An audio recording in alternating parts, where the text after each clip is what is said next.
Hi Reddit, I've been lurking for years and never thought I'd actually post here. But lately, I've been carrying this mix of heartbreak, confusion, and honestly, relief, and I don't know where else to put it. Maybe writing it out will help me make sense of things. For context, I'm 29F, and until a few months ago, I thought I was going to marry Ethan 30M. We'd been together for 4.5 years. We met in 2020, pandemic era, dating apps were chaos, and we matched over some dumb meme about grocery store shortages. He was funny, thoughtful, and had this calm energy that made me feel safe in the middle of all that uncertainty. He worked in IT, I'm in marketing, and for the first 2 years it was like we were a perfect match. We moved in together after a year and a half. Everyone called us that couple. You know, the ones who seem to have it all figured out. But here's where it starts to go sideways. Around late 2023, I started to notice little shifts. Ethan wasn't cruel or distant exactly, just absent, like physically there but emotionally buffering. He'd be on his phone a lot, saying he was just reading work emails. But whenever I walked by, he'd flip the screen or set it face down. I told myself not to spiral. I have mild anxiety, and I'm very aware of how my brain can fill in blanks that aren't there. So I gave him space, tried to keep things light. Then, in early 2024, his company announced layoffs. He survived the cuts, but some of his friends didn't, and he took it hard. I tried to be there for him, made him his favorite dinners, took over chores when he was down, encouraged him to take walks and decompress. He said he appreciated it. I believed him. But the more I gave, the more he pulled away. By April, I could feel that invisible gap widening. We stopped doing date nights. Our conversations shrank down to logistics, bills, groceries, who's walking the dog. I thought it was just a rough patch. Everyone has those, right? Then one night, I was scrolling TikTok and stumbled on one of those gut-feeling videos. Some woman talking about how she found out her boyfriend was emotionally checked out long before he left. And it hit me like a punch. The story sounded too familiar. I asked Ethan if he was happy, just flat out asked. He looked at me for a long time before answering. "I don't know," he said. "I'm just tired, I guess." I asked if it was me. He said no, that it was work, life, the world, everything. I wanted to believe him. But deep down, that cold knot in my stomach told me something had shifted. A month later, I found out what it was. I wasn't snooping. I swear. But his laptop was open one morning while he showered, and a message popped up in the corner of the screen. "I had such a good time last night, can't stop thinking about you." My heart stopped. I just stared at it, frozen. The message was from someone named Maya Erb. He came out of the bathroom, towel around his waist, humming like it was any other morning. And I did the stupidest thing. I acted normal.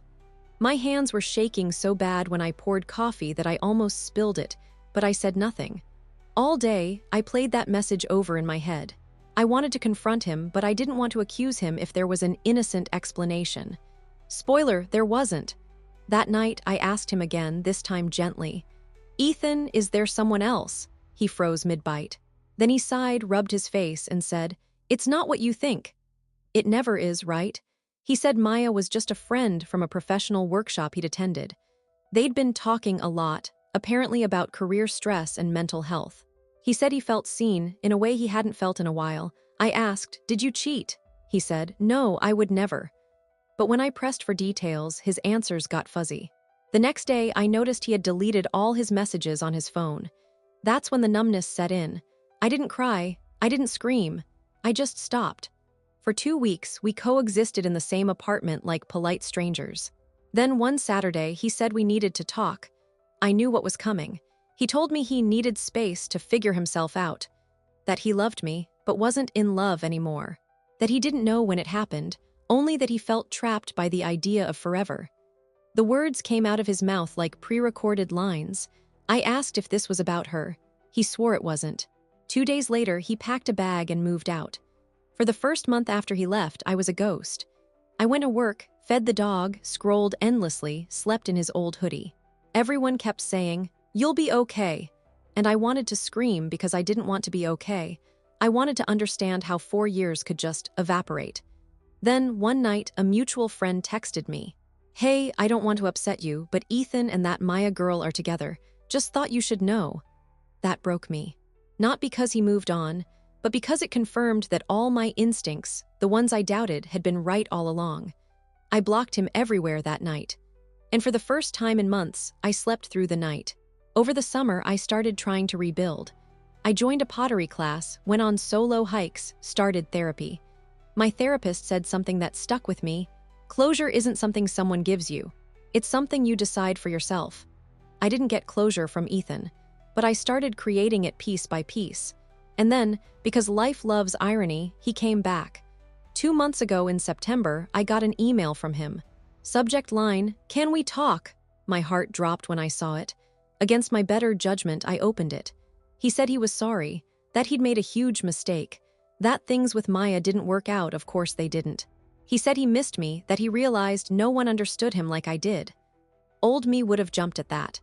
But this version of me, the one who'd rebuilt her mornings, who'd learned to enjoy quiet breakfasts alone, just felt tired. I didn't respond. Not at first. Then, last week, I saw him in person for the first time since he left. It happened on a random Thursday. I was leaving the grocery store, juggling my tote bag and trying not to drop the eggs when I saw him. Ethan, standing in the parking lot like something out of a dream I'd already woken up from. He looked different. Not dramatically, same messy brown hair, same faded jacket, but smaller somehow. Like someone had turned the brightness down. He saw me too, and there was this flash of something on his face, shock, regret, maybe relief. I couldn't tell. "Hey," he said, like we were just old friends bumping into each other. "Hey." My voice came out steadier than I expected. There was a pause. Then he asked if I had a few minutes to talk. Against every self-protective instinct, I said yes. We ended up sitting in his car. It still smelled faintly like the cologne I used to buy him for birthdays. My chest ached at the familiarity. He started with small talk, work, the dog, mutual friends. Then, after a long silence, he said, "I'm sorry, Emma, for everything." I stared out the window. "You already said that. In your email." "I know, but I wanted to say it in person." He talked for a long time.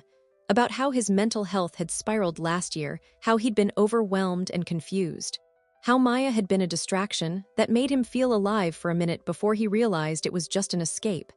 He said he missed the life we had. The comfort, the laughter, the way I used to hum while cooking. Part of me wanted to cry, hearing him remember those tiny details. Another part of me, stronger now, was quietly furious. "Why now?" I asked. "Why say all this after everything?" He ran a hand through his hair. "Because I finally get what I threw away, and because I thought maybe we could start over." That word, start, made something twist in my stomach. For a split second, I imagined it. Him moving back in, Sunday breakfasts again, the smell of his shampoo in the hallway. Then I remembered all the nights I'd cried on the bathroom floor, convincing myself not to check his Instagram. "I can't," I said finally. He looked at me like I'd slapped him. "Ethan, I'm not angry anymore," I continued. "But I'm not the same person you left. You made a choice, and I made one too, to build something without you in it." He didn't argue. He just nodded, eyes glassy. "I deserve that." When I got out of the car, he said, "You look happy, Em, really happy." And for the first time, I realized I was. That night, I couldn't stop thinking about how strange healing is. You don't notice it happening in real time. It's slow, quiet, like moss growing over a scar. Then one day, someone from your past shows up and you realize the pain doesn't fit you anymore. But life wasn't some perfect montage after that. Healing isn't linear, and I still had bad days. Days where I missed the routine more than the person. Still, I kept showing up for myself. I poured that energy into new things, volunteering at an animal shelter, joining a running club, even planning a solo trip for next spring. My therapist called it reclaiming agency, which sounded clinical, but it felt right. Somewhere along the way, I started writing again. I used to love journaling, but I'd stopped because everything I wrote just circled back to Ethan. Now, I wrote about small moments, like how good the first cup of coffee tastes on a quiet morning, or how the sky looked the day after it rained. One evening in late October, something unexpected happened. I met someone. Before anyone gets too excited, no, it wasn't love at first sight or some grand romantic rebound. It was just human connection. His name was Liam. We met at my pottery class. He was terrible at it, hilariously so. His clay bowls always collapsed halfway through, and he'd laugh like it was the funniest thing in the world. I admired that, how he didn't take failure personally. We started talking after class. He was kind, unassuming, and easy to be around. No grand gestures, no promises, just warmth. One day, he asked, "So what got you into pottery?" I said, "Heartbreak." He nodded like he understood. Turns out he did. He'd gone through a messy divorce a year earlier. We didn't trade trauma stories, just quiet acknowledgments that life had knocked us both sideways. There was something peaceful about that. Over time, we started hanging out outside of class, coffee, weekend hikes, dog park visits. Nothing intense, just real. And here's the thing that surprised me most.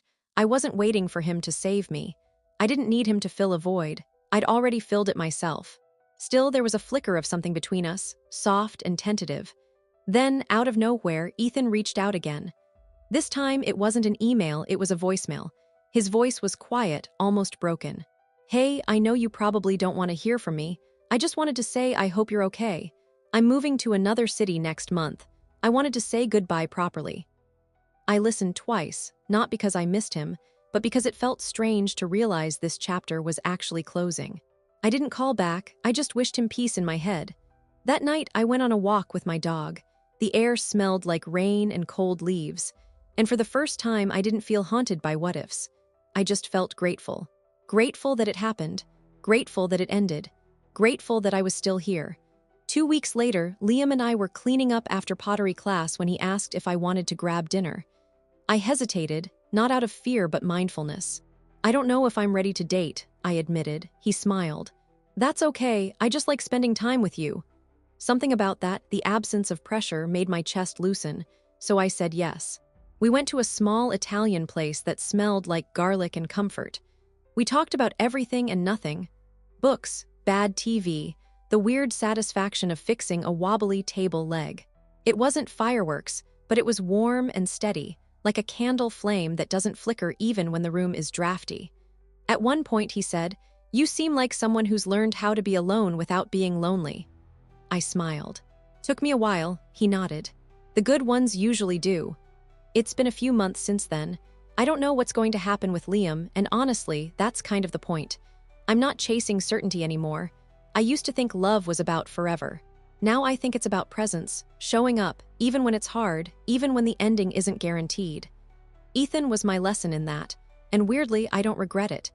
If you told me a year ago I'd be here, writing this, feeling calm instead of shattered, I wouldn't have believed you. But here I am. I guess what I'm trying to say is, you can survive the things you thought would break you.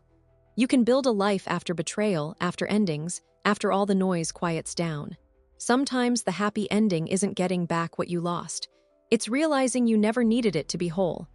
After that dinner with Liam, life started to feel balanced. Not thrilling, not dramatic, just steady. And honestly, that was new for me. I realized how much of my adult life had been built around managing someone else's emotions. With Ethan, I'd spent years walking a tightrope, trying to be calm when he was stressed, cheerful when he was distant, forgiving when I should have been angry. With Liam, there was none of that. We didn't need to constantly decode each other. If something felt off, we talked about it. If we were quiet, it wasn't tense, it was comfortable. Still, I kept my boundaries firm. I told him up front, "I'm not ready for another big relationship." He nodded. "Then we'll just go slow." And he meant it. No grand declarations, no rush. Just two people figuring out how to exist beside each other again after being broken in different ways. It was peaceful, which was why what happened next shook me more than I expected. It was early December when I got the text. Unknown number. "Hi Emma, this is Maya." My stomach dropped. For a second I thought it was a joke. But then another message came through. "I wanted to reach out, I hope that's okay." I sat there staring at the screen, my heart thudding. Of all the people I never thought I'd hear from, she topped the list. I didn't respond right away. I reread her message about 10 times before finally typing back. "Hi, yeah, that's okay. What's going on?" She replied almost instantly.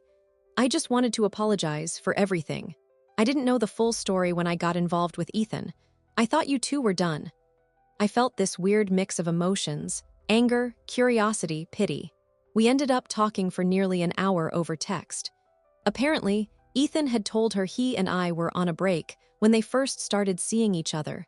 She'd found out the truth later, after he'd already moved in with her. By then, she said, she felt trapped in the mess. When they eventually broke up, he told her she'd never understand him the way I did. I didn't know whether to laugh or cry at that. Maya said she'd been in therapy too, trying to unpack why she'd ignored her instincts. I think we both got caught in the same illusion, she wrote, thinking we could fix someone who didn't want to be fixed. That hit deep. Before we ended the conversation, she said, I hope you know none of it was about you not being enough. He just didn't know what he wanted. I thanked her. Not because I needed her validation, but because it finally closed the last open loop in my mind. When I put my phone down, I realized my hands weren't shaking. A year ago, that kind of message would have destroyed me. Now it just confirmed what I'd already learned. Some people don't leave because of you, they leave because of who they are. A week later, I got an email from Ethan's sister, Clara, who I'd stayed somewhat friendly with. Subject line: thought you should know. She told me Ethan had been struggling, had quit his job, moved to a smaller city, was trying to get his life together. She said she wasn't sure if he'd ever fully recovered from losing me. Reading that brought back a wave of complicated feelings. Compassion, sadness, frustration. I didn't wish him harm. I never had. But I also knew it wasn't my responsibility to carry his healing anymore. Still, that night, I couldn't sleep. My brain kept circling around the idea of forgiveness. Could you really forgive someone who never made things right, who never fixed the damage? I thought about it for days. Then, one afternoon, I found myself parked outside our old apartment building. I hadn't been back there since he left. The new tenants had decorated the balcony with fairy lights. The sight was strangely comforting, like proof that life had gone on without me too. I sat there for a few minutes, breathing in the quiet. Then I whispered, I forgive you, Ethan. Not for him to hear, but for me. And just like that, the last of the bitterness unclenched. Life didn't magically turn into a movie after that. There were still bills, deadlines, traffic, laundry piles. But beneath all of it was this calm undercurrent of peace I hadn't felt in years. And okay, a tiny spark of excitement. Because Liam had asked if I wanted to spend New Year's Eve with him. I said yes. It wasn't a big party, just a few friends, a fire pit, music, and laughter.